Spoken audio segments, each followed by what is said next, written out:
As a company, our vision is to be a center of excellence for customized communication and business solutions.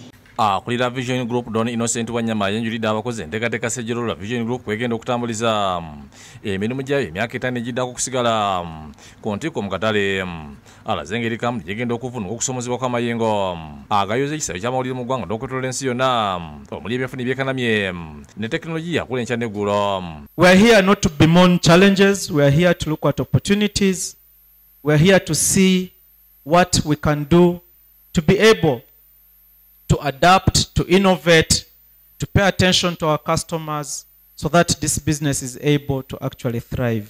Wanyama ategeeza nti okusosoza amawulire agakwata ku muntu wa bulijjo era nga kisobolamu ebyenfuna y'empagi enkulu egenda okukumira kampuni eno ku ntikko mu takaliko ebyamawulire mu ggwanga. As a company for the next 5 years, our content should be transformational, and that the business solutions we are offering, in this case, which is really the alternative businesses beyond the media, should be the type that is able to advance society. Akatizo wetavu okuyiye nnyo amakubo amapya agayingiza ensimbi mu kampuni mu kiseera kino nga ssente eziva mu kutunda amawulire zikendedde.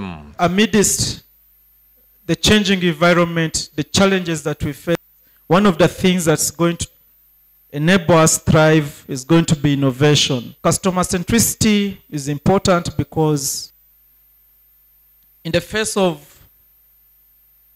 growing competition, lesser resources for us, the customer becomes even much more critical today. Download the app on App Store or Google Play Store now. Vision Digital Experience, the future of media.